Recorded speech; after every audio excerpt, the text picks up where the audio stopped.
प्रभु दयाल सुखदाई मायरी जिन मीन मरम मति पाई। प्रभु प्रभुता पद परन पिया की छिन छिन सुरति लगाई। नेम निवास आकाश बास की पल नहीं सुधि बिसराई। घर गुण गवन भवन निज स्वासा वासा स्वासा पवन साई। धरती गगन अगिन जल जयनी कौनो तत न जाई। विमल प्रकाश सकल घट पूरे सूरे संत लखाई। जैसे बाँस चढ़े डोरी नट घटन शंख यस आई। गुरु की दया साध की संगत सो सब संत दृढ़ाई। प्रीतम प्यार यार महलों में जब तुलसी लखी पाई। तुलसी साहब हमारे कहते हैं कि प्रभु हमारा दयालु है और वो ही सुख का सागर है। प्रभु हमारा सुख का सागर है। उस सागर में जो डुबकी लगा लेता है वो परम गति को प्राप्त कर लेता है, और उसमें जो एक बार स्नान कर लेता है वो वहाँ से अलग होना ही नहीं चाहता। कैसे अलग नहीं होना चाहता? जैसे मछली जल से अलग रह करके प्राण त्याग देती है, उसी तरह से वहाँ से अगर उसको हटाने की कोई कोशिश करेगा तो फिर जिंदा नहीं बच पाएगा। वहाँ एक बार स्नान कर लिया है तो उससे अलग होकर के एक पल भी जी नहीं सकता। जैसे मछली तरफ तरफ कर जान दे देती है जल के बिना, उसी तरह से उससे जुड़ा हुआ व्यक्ति एक पल के लिए भी अलग नहीं होगा। अलग करोगे तो वो खत्म हो जाएगा, नहीं रह पाएगा। अब वो फिर संसार में मुड़कर नहीं आ सकता। एक बार उसमें स्नान कर लिया, बार बार डुबकी लगा लिया और एक बार उससे मिलान हो गया तो फिर मिलने के बाद, क्योंकि अपना अस्तित्व मिटाने पर ही वो मिलता है, और जब अस्तित्व मिट गया तो फिर आने का कोई सवाल ही नहीं पैदा होता। खुद खुदी को मार ले बंदे खुद खुदा हो जाएगा। तो वहाँ पर जाने के बाद वो परमात्मामय हो जाता है। फिर इस संसार में आने का कोई मतलब नहीं रह जाता। संसार में रहते हुए फिर भी वो यहाँ का नहीं रहता, वो उसी की बातें करता है। उसको लोग पागल मानने लगते हैं, लेकिन वो तो उस दृश्य की बात कर रहा है जहाँ से जुड़ा है। वो अपने लोक की बात कर रहा है जहाँ से जुड़ गया है, और इस संसार के लोग इस लोक की बात करते हैं और वो उस लोक की बात करता है। बस दोनों के फर्क समझ नहीं आते। उसकी बातें इनकी समझ में नहीं आती, इनकी बातें उनकी समझ में नहीं आती, इसलिए लोग उसको कहते हैं पागल हो गया। लेकिन वो तो उस लोक की बात कर रहा है जिस लोक का वो बसेरा बना लिया है, जहाँ पर वो रहने लगा है। परमात्मा के दरबार के बसेरे की बात कर रहा है, और ये लोग इस लोक की बात कर रहे हैं। खाओ पियो सो मौज मस्ती करो, घूमो टहलो, यही जीवन। और वो जीवन को मान रहा है कि जिससे जन्म जन्मांतर के सारे कर्मों के लेखा जोखा हिसाब किताब हो गया, सारा हिसाब किताब जीते जी चुका दिया। और यहाँ संसारी लोग मरने के बाद हिसाब किताब बेटे के द्वारा चुकाना चाहते हैं। मरने के बाद पिंडदान कर देना बेटा, ये कर देना बेटा। क्यों कर देना? अपने आप तुमने स्वयं अपना लेखा जोखा खुद उसके पास क्यों नहीं चले जाते? अपने आप जीते जी मुक्त होने की कला सीख लीजिए। मुक्त होने की कला यही है कि जीते जी अपना हिसाब किताब रोज का रोज उससे हिसाब कर लीजिए। इकट्ठा हिसाब करोगे तो देने में दिक्कत आएगी।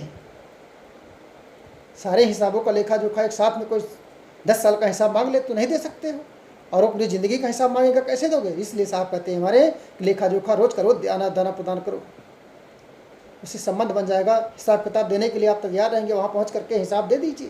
हिसाब दे दिया, काम हो गया। रोज़ का हिसाब देते रहोगे तो लेन देन में ज़्यादा फर्क नहीं पड़ेगा। रोज़ का रोज़ जैसे मरते हो, रोज़ रोज़ मरने का मतलब है रोज़ रोज़ हिसाब किताब देना। जो मालिक होता है, मालिक के पास जैसे नौकर जितना कमाई होती है सुबह शाम तक, वो शाम को हिसाब देने जाता है। ठीक उसी तरह से आप दिन भर कमाई कर रहे हैं, अच्छा बुरा जो भी कर रहे हैं, जो कमाई हो रही है आपकी, नेक है या बुरी है, जो भी कमाई कर रहे हैं वो उससे हिसाब किताब बताइए। तो आपको हिसाब दे करके नौकर जो होता है, मालिक का जो नौकर होता है, अकाउंटेंट जो होता है, वो हिसाब दे करके वो तो अपन रह चैन की नींद घर जाकर सोता है। कोई टेंशन नहीं होती, क्योंकि हिसाब किताब चुकता हो गया है, लेन देन कोई है नहीं। जो कुछ था हिसाब दे दिया, काम खत्म हो गया। अब जिम्मेदारी मालिक की है, क्या करेगा उसको, उस मालिक की जिम्मेदारी है। आपने अपना दे दिया, काम खत्म हो गया, वही खाता बता दिया। अब जब वही खाता आपके पास में अकाउंटेंट का पूरा पैसा पूरा अपने जेब में रख लेंगे तो इकट्ठा मांगेगा 10 साल का, तो आपको पैसा खर्च हो गया, तब क्या करोगे? नहीं दे पाओगे। हिसाब ही दे ही नहीं पाओगे। तो जब इकट्ठा हो जाएगा तो दुख होगा, कष्ट होगा, और वो मांगेगा जरूर, छोड़ेगा है नहीं, क्योंकि मालिक तो मालिक होता है, वो हिसाब लेगा जरूर। इसलिए हिसाब को देने के लिए रोज़ का रोज़, तुलसी साहब कहते हैं, रोज़ का रोज़ हिसाब देने की कला सीख लो। यही रोज़ हिसाब देने की कला को ही हमारे संत जीवन में संध्या बंदन, नित्य क्रम पूजा प्रकाश कहते हैं कि नित्य पूजा करिए, नित्य उसका ध्यान करिए, उसके हिसाब किताब उससे जुड़िए, रोज़ उसका हिसाब किताब आदान प्रदान करिए। और उसके लिए जब भी समय मिले, कोई इकट्ठा समय नहीं बताया कि संसार के कामों को छोड़कर खाली उसी पर लगे रहो, उसको लिए भी गलत बताया। तुलसी साहब हमारे कहते हैं कि जब तुम्हें मौका मिले, पद प्रभु प्रभुता पद परम पिया, उसकी प्रभुता की महिमा की वर्णन अगर करता रहूँगा तो पूरा जीवन में वर्णन करता रहूँ, तब भी वर्णन करना पार नहीं पा सकता। इतना ज़्यादा महिमा है उसकी, इतने ज़्यादा गुणगान है, इतने ज़्यादा व्याख्यान है, उसकी लीलाएं अनंत है, हरि अनंत, हरि कथा अनंत है, लीलाएं अनंत हैं। कहाँ तक उसकी प्रभुता का वर्णन किया। वो मेरा प्रियतम है, मेरा प्राण है। अपने प्राणों की मैं कहाँ तक वर्णन करूँ, अपने प्राण का वर्णन मैं आपसे करूँ तो आप समझेंगे कैसे। मेरा प्राण है, उसके बल पर मैं जी रहा हूँ, तो उसका वर्णन मैं कहाँ तक करूँ। जब तक जिंदा हूँ तब तक करूँगा। छिन छिन सूरत लगाई, मैं मन उसमें हर पल जब तक जीऊँगा तब तक, पल पल छिन छिन, जब भी मौका मिलेगा ध्यान। हम दूसरी चीज़ों पर ध्यान, जब हमारा काम है तो हम अपना काम करते हैं, नहीं काम है तो उस पर ध्यान लगाते हैं। तुलसी साहब कहते हैं कि ध्यान पल पल छिन छिन लगाना चाहिए। छिन छिन सूरत यानी मन को वहीं पर लगा देना है, इधर उधर भटकाना नहीं है। नेम निवास आकाश बास की, पल नहीं सुध बिसराए। नेम निवास, रोज नेम, मतलब एक नियम बना लीजिए कि हमें आकाश की सैर करना है। एक नियम बना लीजिए कि कुछ समय हमें आकाश की सैर करना है। आकाश का मतलब शून्य, जहाँ कुछ भी तुम्हें न दिखता हो वहाँ जाना है।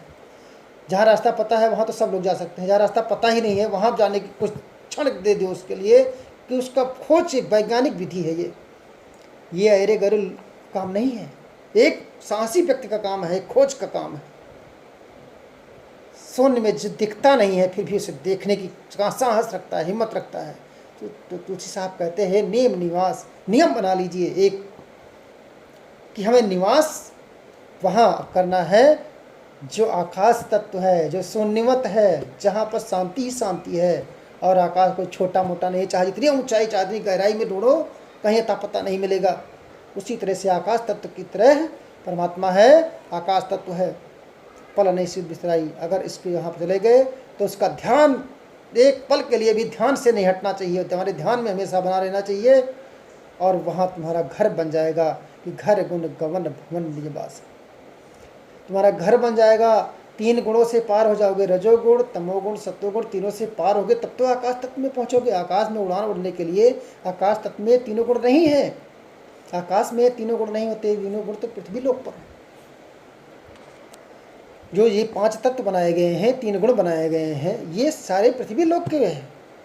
और वो पृथ्वी लोक यानी मृत लोक की बात नहीं करते। तुलसी साहब कहते हैं कि वहाँ घर बनाने के लिए, आकाश में घर बनाने के लिए, वहाँ जाने के लिए, निज घर बनाने के लिए, जो तुम्हारा निजी घर है, जो तुम्हारा पहले से घर बना है, वहाँ बनाने की जरूरत नहीं है। ईंट गारा मिट्टी का घर नहीं है वो घर तुम्हारा पहले से बना है, ऐसा घर बना है कि वहाँ कुछ बनाने की जरूरत नहीं है, सब बना बनाया फिट है मामला।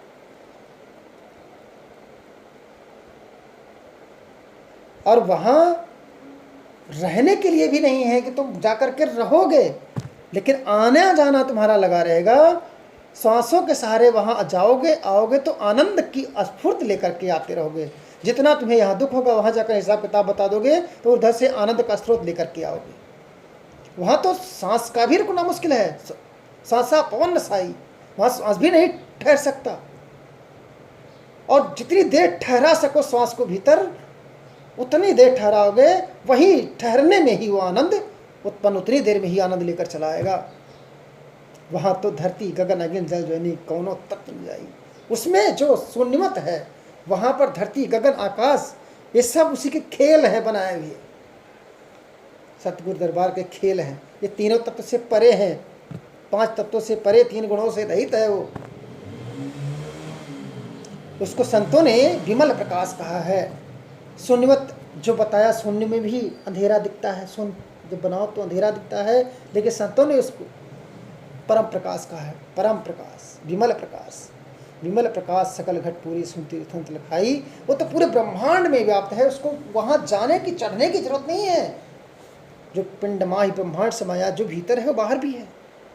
पल पल एक ऐसा कोना नहीं कि जहाँ ना हो। तो उसको बाहर जाओगे तब भी और भीतर रहोगे तब भी, हर जगह दृष्टि बदलनी चाहिए। वहाँ जाने से दृष्टि बदल जाती है। सच्चे संत आपने देखा होगा कि जिस प्रकार से दो तरफ बांस पे रस्सी गाड़ता है, नट दो तरफ बांस गाड़ता है, बीच में रस्सी बांध देता है, निडर होकर के इस पार से उस पार चला जाता है। आसानी से नहीं जाता, लड़खड़ाते हुए जाता है, डगमगाते हुए जाता है, कठिन मेहनत है, सबके बस का नहीं है। लेकिन थोड़ा सा कला सीखा है गुरु से, अपने थोड़ा सा ज्ञान लिया है कैसे चलना है, चलने का मार्ग उन्होंने गुरु से ले लिया है, तो नट जो सिखाने वाला, कला सिखाने वाला है, वो इस पार से उस पार रस्सी को पार कर देता है और गिरता भी नहीं है। उसी तरह से जब आप गुरु से अपनी कला सीख लेंगे तो इस पार से उस पार जाने में आसानी हो जाएगी और निडर हो जाएंगे। जिस तरह से गुरु के बताए रास्ते पर वो निडर हो जाता है, उसी तरह से आप निडर होकर के वहाँ तक पहुँच सकते हैं। वहाँ पहुँचने के लिए कि गुरु की दया और साधु की संगत, जितना आप साथ संगत करेंगे और गुरु के समीप रहेंगे, उतना श्रुति पुराणों की, जितना आप श्रुति पुराण इतिहास जो आप शास्त्रों की बातें हैं उनको जितना समझेंगे, जितना संत बताएंगे उनको आप दृढ़ करेंगे, जिस उस पर संकल्प बांधेंगे, उसमें एक मजबूती आपको आएगी। प्रीतम प्यार या हो में लग पाई। तुलसी साहब कहते हैं मैंने इसी तरह से संतों के चरणों में लग करके, सात पुराणों की बातों को समझ करके और वहाँ तक मैं पहुँचा हूँ। वही रास्ता मैं आपको बता रहा हूँ कि प्रीतम का प्यार, हमारे प्रियतम जो हैं, मालिक जो हैं, उनके प्यार ने, गुरु के आशीर्वाद ने और संतों के सत्संग ने मेरे महलों में उजाला भर दिया और मैंने उस दृश्य को देखा जो मैं आपको वर्णन कर पा रहा हूँ। सत्यनाम। आगे सब समझाते हैं कि जो कोई पावे बदन भी दे।